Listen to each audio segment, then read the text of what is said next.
जय हिंद दोस्तों, welcome to car spark. स्वागत है आपका एक और नई वीडियो में। दोस्तों आज है मेरे पास रेनॉल्ट क्विड और रेनॉल्ट क्विड का सेकंड बेस वेरिएंट है, RXL ऑप्शनल के नाम से आता है और ये भाई 5,10,000 रुपये सिर्फ कॉस्ट करता है। लेकिन 5,10,000 रुपये में आपको सभी वो फीचर मिल जाते हैं जिसकी आपको एक गाड़ी के अंदर ज़रूरत रहती है। कौन से फीचर हैं, कहां पर क्या कुछ मिलेगा, हर चीज़ को बड़ी बारीकी से और हाथ लगा के देखेंगे। साथ ही बात करेंगे क्या माइलेज देती है, क्या पावर ट्रेन रहने वाले हैं, ऑलमोस्ट सब कुछ डिटेल में देखने वाले हैं। बट उससे पहले रिक्वेस्ट है, चैनल पर पहली बार आए हो तो चैनल को सब्सक्राइब कर देना, वीडियो अगर पसंद आए तो वीडियो को लाइक कर देना। तो चलिए बिना देरी करे वीडियो करते हैं शुरुआत करते हैं दोस्तों इस शानदार सी गाड़ी की चाबी के साथ में। ओके, चाबी से शुरुआत करते हैं। चाबी चेकआउट करो। देखो दोस्तों, इस तरह की चाबी आपको देखने के लिए मिलेगी। यहाँ पर आपको दो बटन मिल जाते हैं गाड़ी को लॉक अनलॉक करने के लिए। मतलब एक तो आपको रिमोट की मिल जाती है और दूसरी चाबी जो है वो सादा रहने वाली है। इसमें किसी भी तरह की सेंटर लॉकिंग का ऑप्शन नहीं मिलता है। तो चाबी का सेटअप तो ये रहने वाला है। अब बात करते हैं इस वेरिएंट के बारे में। देखो मैंने पहले ही कहा, ये रेनॉल्ट क्विड का भाई सेकंड बेस वेरिएंट है, RXL के नाम से आता है, या आप इसे RXL ऑप्शनल भी बोल सकते हो, क्योंकि इससे पहले जो RXL आता था ना, उसे हटा के कंपनी ने सिर्फ RXL ऑप्शनल को ही छोड़ा है।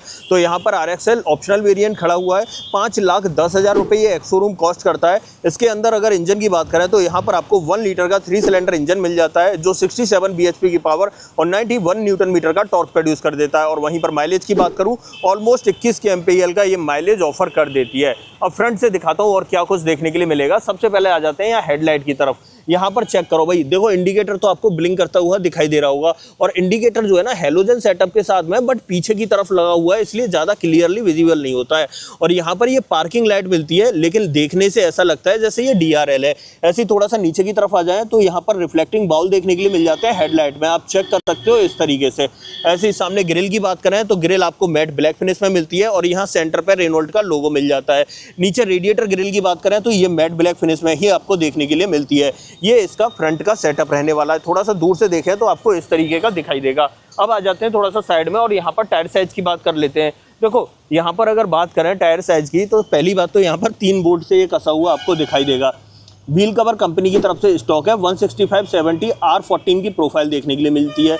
C8 का टायर आपको यहाँ पर लगा हुआ दिखाई देगा। ये पूरा सेटअप इसका फ्रंट में रहने वाला है और फ्रंट में आपको डिस्क ब्रेक मिलती है और रियर में आपको ड्रम ब्रेक मिलता है। फ्रंट फेंडर पे ही आपको इंडिकेटर मिल जाता है। जैसे ही हम थोड़ा ऊपर व्हील आर्चेस की तरफ आते हैं तो उसी के ऊपर आपको इंडिकेटर दिखाई देगा, ब्लिंक करता हुआ भी दिख रहा होगा। बाकी यहाँ पर देखें ORVM तो मैट ब्लैक फिनिश में मिल जाता है, आप इसे देख सकते हो। ऐसे ऊपर की तरफ आ जाएं तो यहाँ पर आपको वायर्ड एंटीना देखने के लिए मिलता है। एंटीना बहुत बड़े साइज का रहने वाला है। बाकी यहाँ पर साइड में देखें तो साइड में आप देख रहे हो डोर पे क्लैडिंग जैसी लगी हुई है, बट ये कोई भी क्लैडिंग नहीं है। ये इस तरीके से उभार बना हुआ है और उसी के ऊपर स्टिकरिंग कर रखी है ब्लैक कलर से। तो ये क्लैडिंग मत समझना दोस्तों इसे, ये मैं आपको बता देता हूँ। डोर हैंडल आपको मैट ब्लैक फिनिश में ही देखने के लिए मिलते हैं, यहाँ भी और यहाँ भी। ऐसे ही पीछे की तरफ आ जाते हैं तो यहाँ पर पीछे की तरफ आपको ड्रम ब्रेक का सेटअप ही मिलता है, पीछे डिस्क ब्रेक नहीं मिलता है। पेट्रोल टैंक की बात करें 28 लीटर कैपेसिटी का पेट्रोल टैंक मिल जाता है। थोड़ा सा पीछे आ जाते हैं, टेल लाइट यहाँ पर आप चेक कर सकते हो इस तरह की मिलेगी। इंडिकेटर आपको ब्लिंक करता हुआ दिख रहा है। यहीं पर आपको रिवर्स लैम्प मिल जाती है। यहाँ पर आपकी ब्रेक लाइट रहने वाली है। पीछे की तरफ देखें तो 2 सेफ्टी रिफ्लेक्टर दिखाई देंगे, एक इस तरफ दिखाई देगा और एक उस तरफ दिखाई देगा।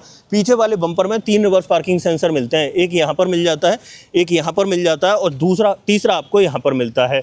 यहाँ पर आपको रेनॉल्ट के इनिशियल्स दिखाई देंगे, यहाँ पर आपको क्विड लिखा हुआ दिखाई दे जाएगा, यहाँ पर आपको रेनॉल्ट का लोगो मिल जाएगा और यहाँ पर अगर बात करें तो चाबी लगा के आप टेलगेट को ओपन कर सकते हो। बट उससे पहले मैं यहाँ ऊपर दिखा देता हूँ। यहाँ पर न तो आपको डिफॉगर मिलता है ना ही रियर वाइपर मिलता है, but high mount stop lamp आपको जरूर देखने के लिए मिल जाती है। थोड़ा सा दूर से देखें तो इस तरीके का प्रोफाइल आपको नज़र आने वाला है। अब भाई 5,10,000 रुपये आप एक्स शोरूम दे रहे हो, इस गाड़ी की अगर ऑन रोड भी कीमत की बात की जाए ना तो ये आपको सिर्फ 5.5 लाख तक में मिल जाएगी। बिकॉज 25,000 तो इसके ऊपर इंश्योरेंस जाएगा और ऑलमोस्ट 20 से 25,000 ही इसके ऊपर जो है ना RTO चार्जेस जाने वाले हैं। बाकी जो एसेसरीज़ वगैरह का खर्चा है वो तो आपके ऊपर डिपेंड करता है आप किस तरीके से यूज़ करते हो। बाकी यहाँ पर देखें तो चाबी लगा लेते हैं और इसके टेल गेट को कर लेते हैं ओपन। इसके बाद मैं बताता हूँ कितना स्पेस मिलता है। यहाँ देखो भाई, यहाँ स्पेस आपको डेफिनेटली अच्छा देखने के लिए मिल रहा होगा। आप चेक करो, यहाँ पर इस तरीके का स्पेस मिलता है। पीछे वाली जो सीट है वो बेंच फोल्डिंग ऑप्शन के साथ में मिलती है। और यहाँ पर अगर बूट स्पेस की बात करें 279 लीटर या कहें तो 280 लीटर का आसपास बूट स्पेस आपको मिल जाता है। यहाँ सेफ्टी रिफ्लेक्टर, यहाँ पर इसका जैक वगैरह आपको रखा हुआ दिखाई देगा। स्पेयर व्हील भी मिल जाता है इसके अंदर। आप नीचे की तरफ चेकआउट करो, यहाँ पर मिल जाएगा। 165/17 R14 की प्रोफाइल है, सेम साइज का है, आप इसे मेन व्हील की तरह भी यूज़ कर सकते हो।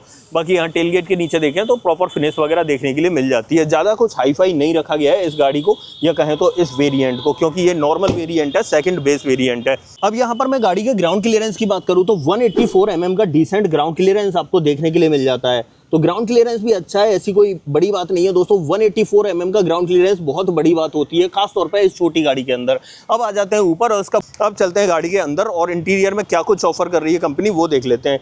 डोर से करते हैं शुरुआत दोस्तों। सबसे पहले डोर ट्रिम चेकआउट कर दो भाई। यहाँ पर अगर डोर पैनल की बात करें ना, पूरा पैनल आपको ब्लैक कलर में मिलेगा और किसी भी तरह का पावर विंडो वगैरह का ऑप्शन यहाँ पर आपको दिखाई नहीं देगा। पावर विंडो का ऑप्शन जो है आपको अंदर की तरफ दिखाई देता है, मैं आपको दिखा दूंगा जब अंदर चलेंगे। बट उससे पहले यहाँ पर चेक कर लो, यहाँ पर ये डोर हैंडल आपको मैट ब्लैक फिनिश में मिल जाता है। नीचे की तरफ बड़ा सा बॉटल होल्डर भी बोल सकते हो, मैप पॉकेट भी बोल सकते हो आप इसे। बाकी यहाँ पर देखें तो ये देखो ORVM को आप मैकेनिकली एडजस्ट कर सकते हो इस तरीके से। अंदर की तरफ देखें दोनों ही सीटों में नॉन एडजस्टेबल हेडरेस्ट दिखाई देते हैं। सीटिंग फैब्रिक की बात करें तो ब्लैक कलर की सीटिंग फैब्रिक देखने के लिए मिलती है। ड्राइवर सीट में आपको हाइट एडजस्टमेंट का ऑप्शन नहीं मिलता है। नीचे की तरफ देखें तो यहाँ से आपको बूट भी ओपन कर सकते हो और साथ में फ्यूल लिड भी ओपन कर सकते हो। नीचे आपको तीनों पैडल मिल जाएंगे, बट डेड पैडल का कोई ऑप्शन नहीं दे रखा। और यहाँ इस लीवर को खींच कर जो है ना बोनट ओपन करना है। यहाँ पर अगर कोई कार्ड वगैरह आप लगाना चाहो तो डेफिनेटली कार्ड वगैरह लगा सकते हो। AC वेंट का डिज़ाइन आप देख सकते हो, इस तरीके का मिलेगा। चाबी लगा लेते हैं, फिर चल के देखते हैं अंदर और क्या कुछ आपको देखने के लिए मिलेगा। अब आ जाते हैं दोस्तों यहाँ पर और यहाँ पर चेकआउट करो। सबसे पहले इंस्ट्रूमेंट क्लस्टर में आपको दिखाता हूँ। यहाँ पर आपको टैकोमीटर मिलता है और यहाँ पर टेम्परेचर और यहाँ पर फ्यूल गेज दिखाई देता है। बाकी बीच में MID मिलती है, जहाँ 0 लिखा हुआ है ये आपको एज अ स्पीडोमीटर देखने के लिए मिलेगा। इसे टॉगल करने के लिए यहीं पर आपको एक छोटा सा ये बटन मिल जाता है। इसे मैं जैसे ही प्रेस करूंगा तो नीचे की तरफ आपको ऑप्शन चेंज होते हुए भी दिखाई दे रहे होंगे। और एक चीज़ और अच्छी है दोस्तों, जैसे ही देखो मैं इसका इग्निशन ऑन करूंगा ना, यहाँ पर अपनी नज़र बनाए रखना है। यहाँ पर आपको TPMS का साइन भी देखने के लिए मिलेगा। जैसे ही मैं इसे ऑन करता हूँ तो यहाँ पर ये देखो, ये त्रिशूल जैसा बना हुआ दिख गया, ABS का भी साइन दिख गया और वो TPMS भी मिल गया। मतलब इस छोटी सी गाड़ी के अंदर आपको TPMS का भी ऑप्शन दे रही है कंपनी, और क्या ही चाहिए। बाकी यहाँ पर देखें तो ये वाइपर का स्टॉक दिखाई देगा आपको, और इस तरफ देखें तो यहाँ पर आपको हेडलाइट का स्टॉक दिखाई देगा। स्टीयरिंग व्हील पर कोई भी स्टीयरिंग माउंटेड कंट्रोल नहीं मिलता है आपको, इस तरीके का मिलता है। सेंटर पे आपको रेनॉल्ट का लोगो दिखाई देता है। यहाँ पर बात करें तो न तो टिल्ट मिलता है आपको, ना ही टेलीस्कोपिक का ऑप्शन मिलता है। इसके जो स्पीकर है आपको फ्रंट में दोनों जगह यहाँ पर लगे हुए दिखाई देंगे, एक यहाँ पर और एक उस तरफ। यहाँ पर आपको सिर्फ गाड़ी के अंदर 2 ही स्पीकर देखने के लिए मिलते हैं, लेकिन जो इंफोटेनमेंट सिस्टम है वो आपको ऑलमोस्ट 8 इंच का मिल जाता है। मैं इसे ऑन कर देता हूं, बट जैसे ही मैं इसे ऑन करूंगा तो ये टू की आवाज़ करने लगता है। बिकॉज रेनॉल्ट की कार जो है ना, डिलीवरी से पहले इसी तरह की आवाज़ करती है। जब डिलीवरी होती है तो इसमें एक कोड डाला जाता है, और जब वो कोड एक्टिवेट हो जाता है उसके बाद ये आवाज़ और साउंड जो है ना बंद हो जाती है। अब जैसे ही मैं इसे ऑन करता हूँ, आप चेक करो, यहाँ पर ये देखो ये वाली आवाज़। यहाँ पर ये ब्लूटूथ ऑप्शन के साथ में मिलता है। इसमें एंड्रॉइड ऑटो, एप्पल कारप्ले नहीं मिलता है, और रिवर्स पार्किंग कैमरा भी नहीं लगा हुआ, तो इसमें दिखाना ही क्या। बाकी ब्लूटूथ का ऑप्शन तो आपको देखने के लिए मिल ही जाता है। इसे फिर से बंद करना है तो इस तरीके से आप बंद कर सकते हो। यहाँ पर देखें तो ये AC वेंट आप चेक कर सकते हो, और साथ में ये पियानो का ट्रीटमेंट चारों तरफ आपको देखने के लिए मिल जाता है। थोड़ा सा नीचे आ जाते हैं तो यहाँ पर ये फ्रंट वाली जो दोनों पावर विंडो है ना, उसका ऑप्शन देखने के लिए मिलेगा।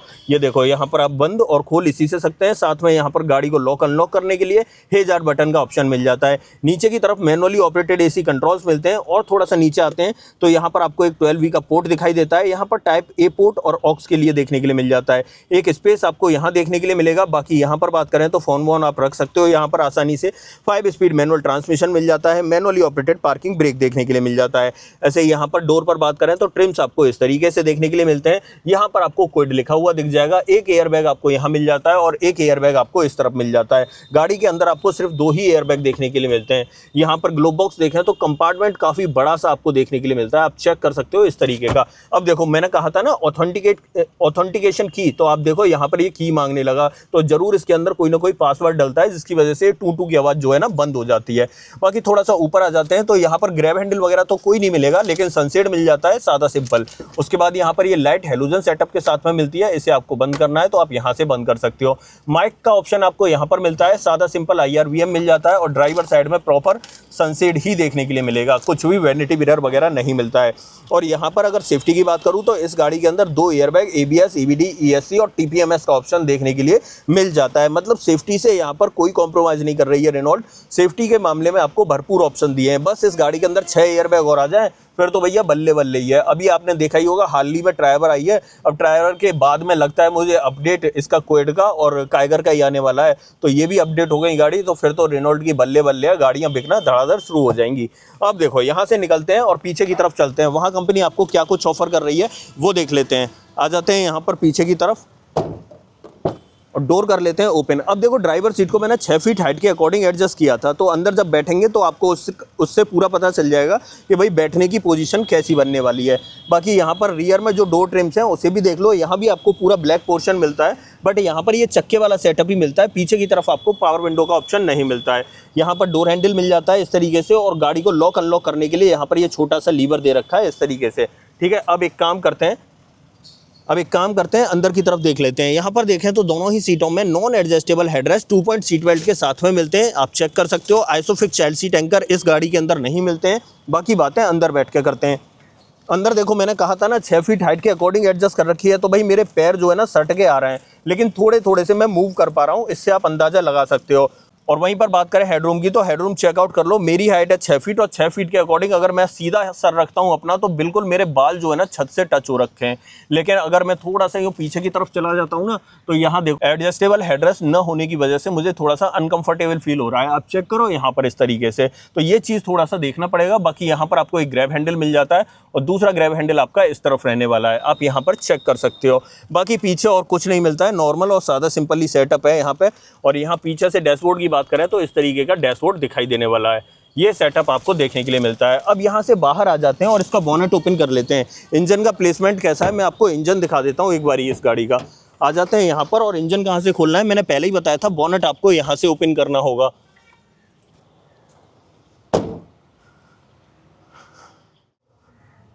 ये चेक करो, थोड़ा सा धूल मिट्टी लग गई है दोस्तों, यहाँ पर आंधी बारिश थोड़ा सा ज़्यादा आता रहता है इस चक्कर में। बाकी यहाँ पर देखो, यहाँ आपको वॉशर डालना है, यहाँ पर आपको ब्रेक ऑयल डालना है। बाकी यहाँ बैटरी का प्लेसमेंट मिल जाता है, ये सेटअप आपका यहाँ पर देखने वाला है। बाकी यहाँ पर आपको कूलेंट के लिए दिखाई देता है। अंदर की तरफ देखें तो अंदर की तरफ आपको प्रॉपर इंसुलेशन लगा हुआ दिखाई देगा। ऐसे ही बोनेट के नीचे भी आपको प्रॉपर इंसुलेशन लगा हुआ दिखाई देता है। इसे मैं कर देता हूँ बंद और आ जाता हूँ थोड़ा सा पीछे की तरफ। तो ये थी आज मेरे साथ में रेनॉल्ट क्विड, और रेनॉल्ट क्विड का RXL वेरिएंट था। मुझे लगता है कि ये वेरिएंट जो है ना सबसे वैल्यू फॉर मनी वेरिएंट है। इस वेरिएंट के अंदर मुझे सिर्फ एक चीज़ की कमी लगी, भाई रिवर्स पार्किंग कैमरा। अगर रिवर्स पार्किंग कैमरा और लगा दो ना इस वेरिएंट के अंदर, तो मुझे लगेगा डेफिनेटली ये वेरिएंट जो है ना वैल्यू फॉर मनी है ही है प्रोडक्ट। और ऑलमोस्ट 5.5 लाख रुपए में ये आपको देखने के लिए मिल जाएगा। भाई देखो, अगर इस गाड़ी की बात करें ना, तो मेरे हिसाब से इस प्राइस सेगमेंट में इससे अच्छा ऑप्शन आपको नहीं मिलेगा। ऑलमोस्ट सब चीज़ें मिल जाती हैं। अब देखो, इसको कंपेयर करना चाहें तो हम टियागो के XE वेरिएंट से कर सकते हैं कंपेयर, बट उसके अंदर न तो आपको म्यूजिक सिस्टम मिलता है, ना ही ये व्हील कवर वगैरह मिलते हैं। ऐसे ऑलमोस्ट अंदर की तरफ बात करें तो बहुत सारी ऐसी चीज़ें हैं जो नदारद हैं, लेकिन इस गाड़ी के अंदर आपको ऑफ़र की जा रही हैं, जैसे कि रेडियो, एंटीना, अंदर की तरफ ब्लूटूथ का ऑप्शन, कॉलिंग का ऑप्शन, ये सब आपको इसके अंदर एक्स्ट्रा देखने के लिए मिल जाते हैं। इस गाड़ी पर वारंटी की बात करें, 3 साल 1 लाख किलोमीटर की वारंटी कंपनी आपको ऑफर करती है। आप बताइए, आपको कुछ भी पूछना हो इस गाड़ी के बारे में, डेफिनेटली कमेंट बॉक्स खुला हुआ है, कमेंट बॉक्स में आप पूछ सकते हो। इस गाड़ी का ऑन रोड प्राइस आपको अपने शहर में जानना है, कमेंट बॉक्स में सिर्फ अपने शहर का नाम लिखना, मैं आपको इसका ऑन रोड प्राइस भी बता दूंगा। और तो बस यही था दोस्तों आज इस गाड़ी का पूरा सेटअप। एक चीज़ और मैं बताना चाह रहा था कि इस गाड़ी के बाद लगातार आपके पास ट्राइबर की सभी वीडियो आने वाली हैं, ऑल न्यू ट्राइबर की, और साथ में कंपैरिजन भी आने वाले हैं। क्या कुछ मिलेगा, सब कुछ बताएंगे भाई इसी चैनल के ऊपर। तो चैनल को अभी सब्सक्राइब नहीं किया है तो प्लीज़ अभी सब्सक्राइब कर लेना। तो मिलते हैं किसी और वीडियो में, इस वीडियो में इतना ही। सो जय हिंद।